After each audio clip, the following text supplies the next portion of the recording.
Bonjour. Donc en Savoie, comme je vous le disais, bien plus que ce que l'on croit, il reste du patois qui est passé dans le français et le français qui est passé dans le passois.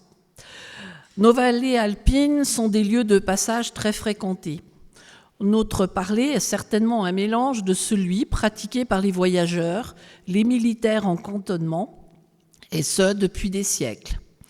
Le français, imposé administrativement, a fait que celui-ci en est fort imprégné. Mais ce n'est qu'un patois de convenance, plus ou moins compréhensible de tous ou presque. Mais il est un parler qui nous vient de la nuit des temps, qui est confidentiel, et que seuls les gens du cru pratiquent encore discrètement en famille, lors d'une rencontre sur le marché, ou quand on sait qu'il y a des oreilles indiscrètes. Mais malheureusement, ce dernier tend à disparaître.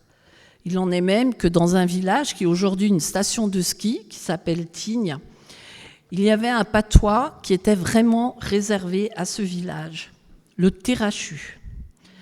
Malheureusement, dans les années 60, eh bien aujourd'hui, il a disparu. Il en reste quelques écrits, c'est tout ce qu'on a. Et pour résumer tout ça, une personne très âgée qui maîtrise encore très bien ce patois confidentiel m'a dit « Il fallait vivre avec son temps. C'était pas bien de parler patois devant des gens qu'on ne connaissait pas et qui ne nous comprenaient pas. C'était pas poli. Eh bien, on a perdu l'habitude. » Et pour terminer, « Les Bartavel, c'est scampate. C'est trosse, mais pas zoc. Arvi pas. » Je vous donnerai la traduction. Réfléchissez.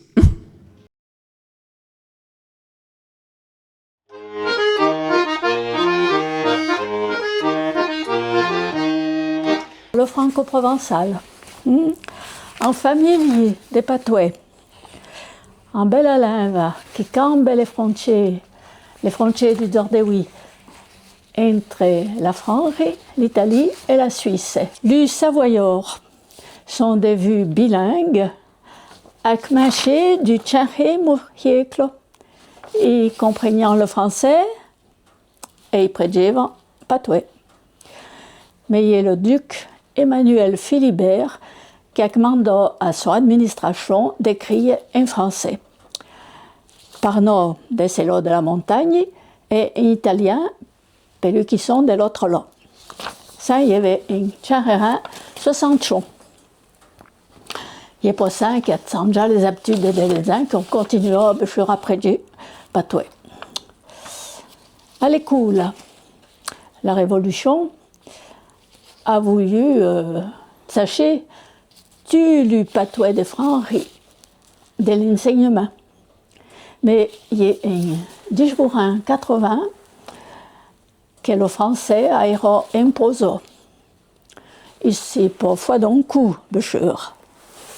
La maman, la mère, qui est vu au monde en 1920, elle me dit encore, eux amants que la maître a prédit les patouets, qu'elle nous arrive à l'école après le premier coup. Alors, le franco-provençal a été bataillé chez le linguiste Ascoli et Melvourin s'est entêtré. À la trouver qui est en langue différente de la langue d'Oil du nord et de la langue d'Oc du sud.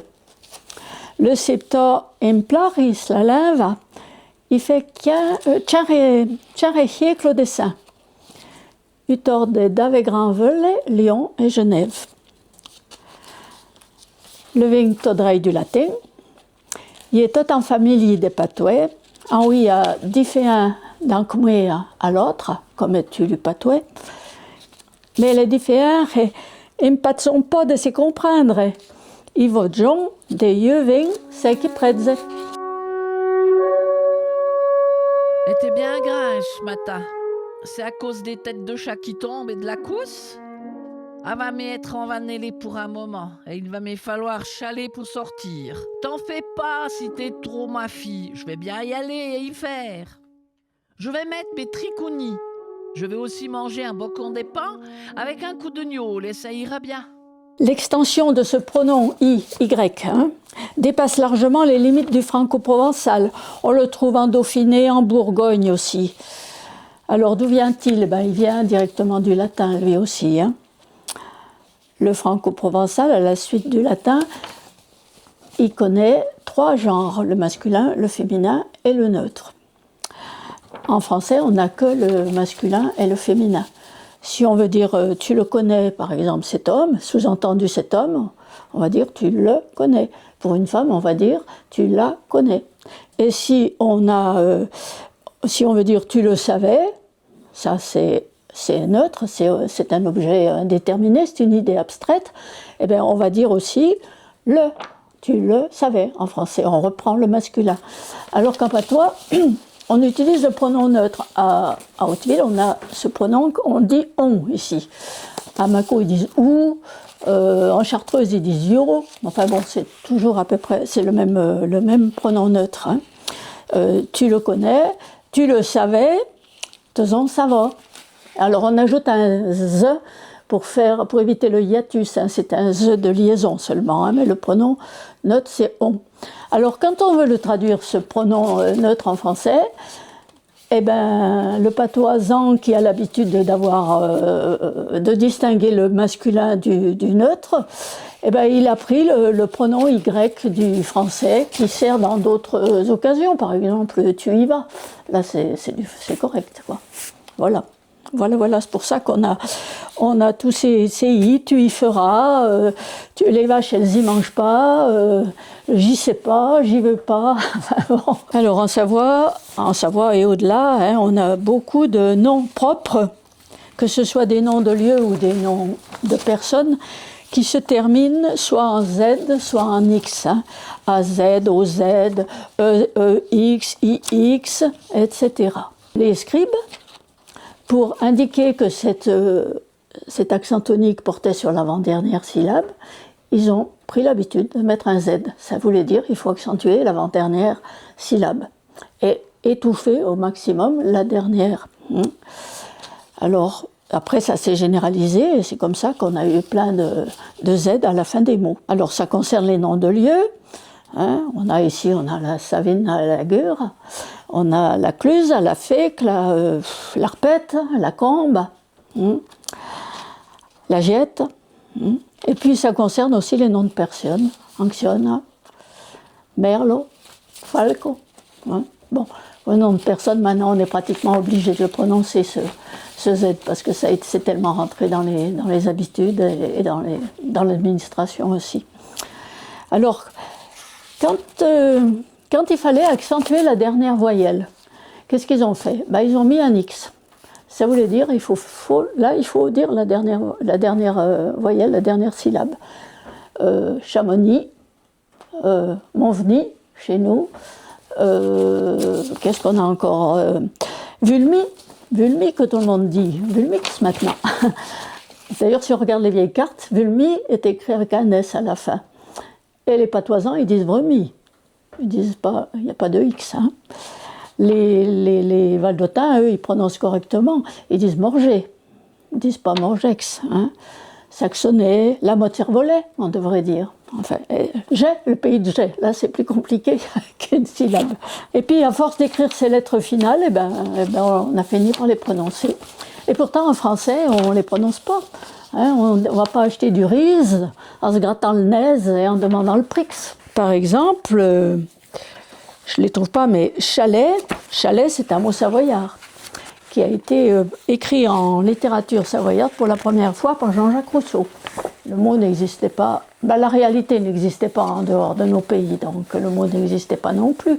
Le mot sérac, c'est pareil, c'est un mot patois. Le mot rimaille, la rimaille d'un glacier, c'est pareil, c'est un mot patois.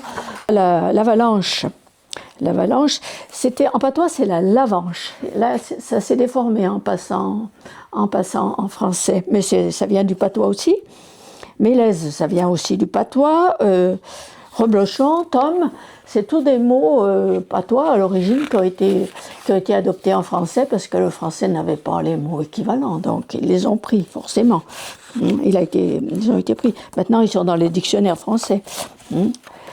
Voilà. Sinon, nous, on a d'autres mots aussi. Bon, ça, c'est plutôt des expressions. Droit. Droit, ça veut dire, par exemple, ça peut vouloir dire debout. Hein. Moi, je me rappelle, j'ai un petit épisode, j'avais emmené ma grand-mère à Paris. Ça avait été super, ça. Ma grand-mère partie avec la frontière, la grande homme noire à Paris, bien sûr. Alors, elle se fait bien sûr remarquer dans les rues parisiennes. Et puis un jour, oui, alors les gens, bon, ça c'est un peu en dehors du sujet, les gens lui demandaient, Madame, vous venez de quel pays? Alors elle disait, mais vous savez, Madame, je suis française comme vous, hein, je viens de savoir. Et dans le métro, une fois, il y a une dame qui a voulu, c'était bondé, on était debout, une dame a voulu lui laisser sa place. Je dis, mais vous savez, je peux encore rester droite. Hein. C'est eu l'envieux, eu sans des yeux, et les chèvres des dents déçus, le monde au saillie perdu. C'est te sauve bien, je t'ai balayé en gota de vin. C'est te sauve pas bien, je t'ai balayé de piches de tin. Pimpin, rivolin, sur la pierre du moulin, mon pot et ma moe, mon commandant d'abéo, le bout, les vatses, les modes, le puir, les fées, les polailles, les chèvres, le poulette, le chèvreil. C'est on du treil cordé, c'est des courdes, le cordet des cordons fait des cordons la courde. Bonjour les enfants. Bonjour. Comment tu t'appelles? Maillon. Maillon, mais non. À la maison, on t'appelle Maillon. Mais moi, à l'école, je t'appellerai Marie, parce que c'est ton vrai prénom en français.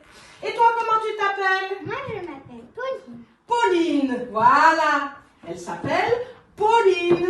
Et toi, comment tu t'appelles? Je m'appelle Lafine. Lafine, mais enfin, mais non. On vous a déjà dit qu'à l'école, on parlait français. Donc, je vais t'appeler Joséphine, parce que c'est ton vrai prénom.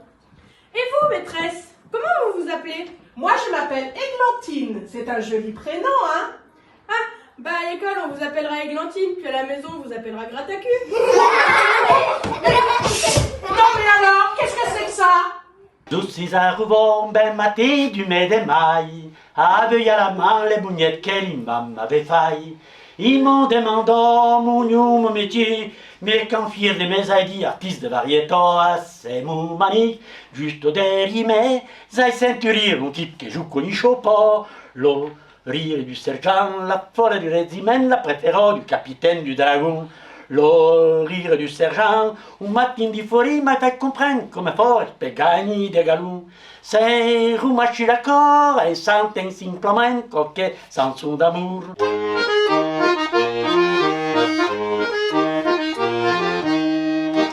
Les filles dans son pays méritent le paradis.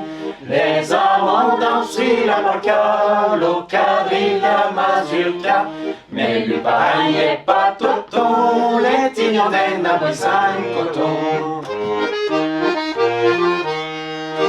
Quand arrivait Mourta Séjon, les filles Dijon, le garçon, et Beaufort et Mandy en bal, Beaufort et Mandor fudral, nos ébringardes, nos amours gilles, et des passants n'avaient à danser. Tant qui s'arrive par rien, mais faut des mains dans le parrain. À la veille, assis déjà mourir, le pareil sont réunis. Les filles sont du coin du l'œil, qu'elles dévisent les amusateurs.